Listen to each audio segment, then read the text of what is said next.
Hey everybody, welcome to Tabletop Never Stop.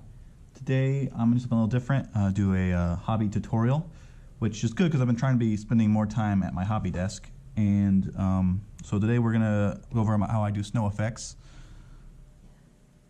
which I think I do fairly effectively and fairly cheaply. So my formula is pretty darn simple. Take some Elmer's glue, and then baking powder, or in this case I'm actually using cornstarch because I had a roommate that cooked with cornstarch a lot, and now I have a bunch of cornstarch, and then some white paint. And formula is really simple. It's 1 part each, so one third glue, 1/3 paint, and 1/3 cornstarch or baking powder. And you don't have to be super precise here, but that's the idea.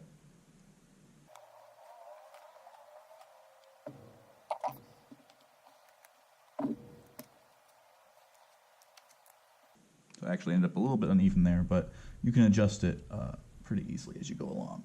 And then we just mix it up.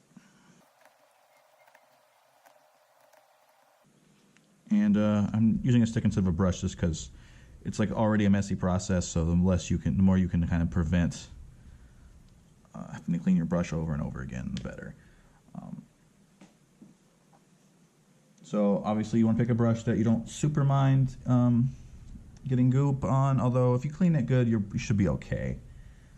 All right, so take a Night's Watchman,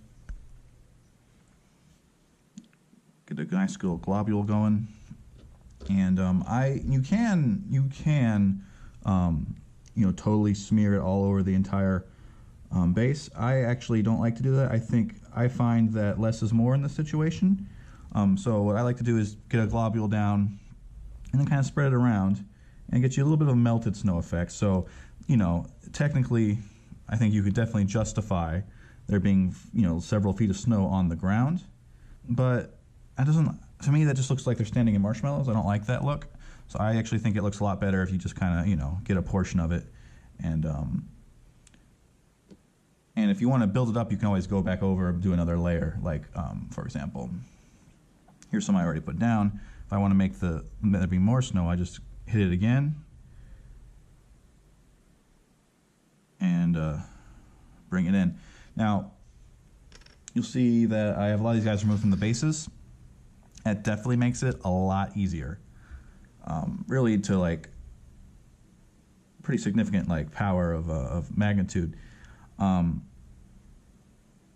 It's just hard to get underneath, like especially these guys. A lot of them have the wide stance. It's really hard to get underneath their feet.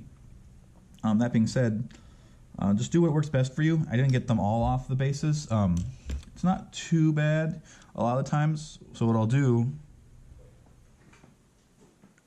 is I'll take my clippers, and I'm actually not going to take this guy off, but I'll take my clippers and I'll just cut the nubs. And maybe we'll see how easy it goes. I actually found this particular model doesn't want to come off, so I mostly left them on. But then I'll take you can take anything, but this is like a file, and then I'll push into the I'll push underneath. And of course, this guy's not coming off, so I'm giving a bad example. But like a lot of the other ones came off pretty easily. I have a whole stack of every other sculpt, but these guys did not want to. Oh, there it goes. They didn't want to come off, so I kind of ended up just surrendering. But there you go. So you can get them off pretty easily, with that method. I wouldn't recommend cutting them off just because you can easily slice a foot off that way, and this way seems to work fairly well. In my opinion. And then so once you've done that, then it's pretty easy. I can get a lot more coverage. It's a little more than I want.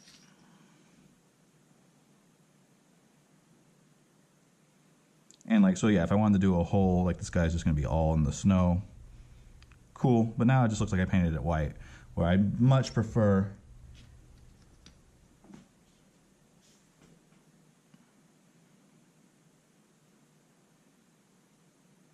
kind of a dry brushed on effect. Oh, I shouldn't have done that, but you can always, of course, and like, so now I've kind of got the smear, but I can always go back over with a little bit of paint and fix that. And that's basically it. So let's take a look at a tray real quick.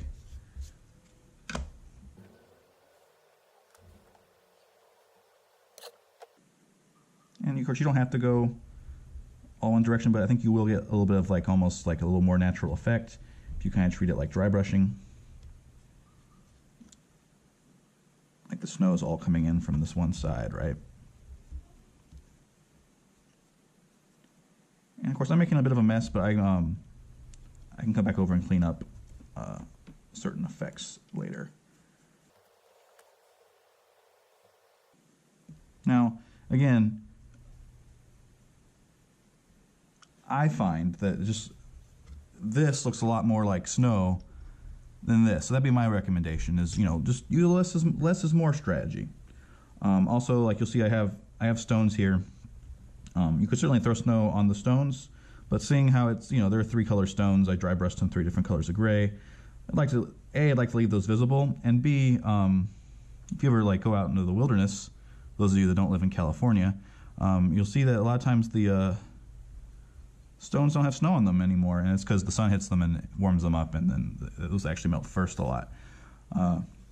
So that's why I'm not putting any snow on my stones. You certainly can do that, not a rule. Anyway, that is a very simple snow effect, and I hope you enjoyed it.